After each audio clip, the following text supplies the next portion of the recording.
जामुअंत के वचन सुहाए, सुने हनुमंत हृदय अति भाए। तब लगी मोहि परख्यो तुम भाई, सही दुख कंदे मूल फल खाई। जामवंत ने सुंदर वचन सुनकर हनुमान जी के हृदय को बहुत ही भाई। वे बोले, हे भाई, तुम लोग दुख सहकर कंदमूल फल खाकर तब तक मेरी राह देखना।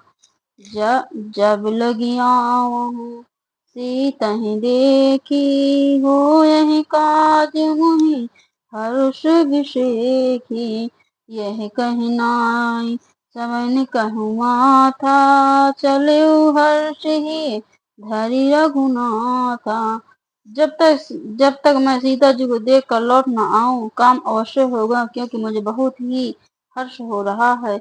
ये कहकर और सबको मस्तक नवाकर तथा हृदय में श्री रघुनाथ जी को धारण करके हनुमान जी हर्षित होकर चले।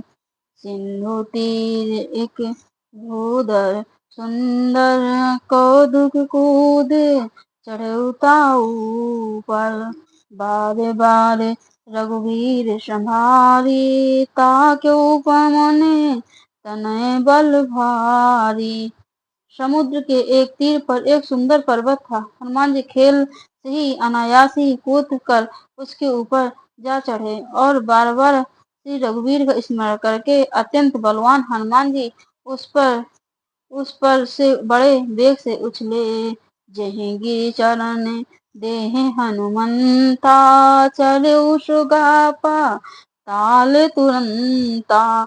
जिमि अमोघ रघुपति करे बाना, यही भांति चले हनुमाना।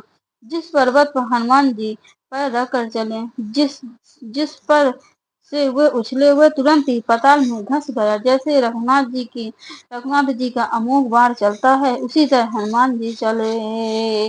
जल निधि रघुपति दूत बिचारी, तय मैं नाथ होय श्रमहारी। समुद्र ने उन्हें रघुनाथ जी का दूत समझकर मैनाक पर्वत से कहा कि हे मैनाक, तू इनकी थकावट दूर करने वाला हो, अर्थात अपने ऊपर इन्हें विश्राम दे। मंगल भवन अमंगल हारी, त्रिबाहु सुदशरथ अजुर बिहारी। हनुमान तेहि परसा करे पुनि कीन्ह प्रणाम, राम काज कीन्हे बिनु मोहि कहाँ विश्राम।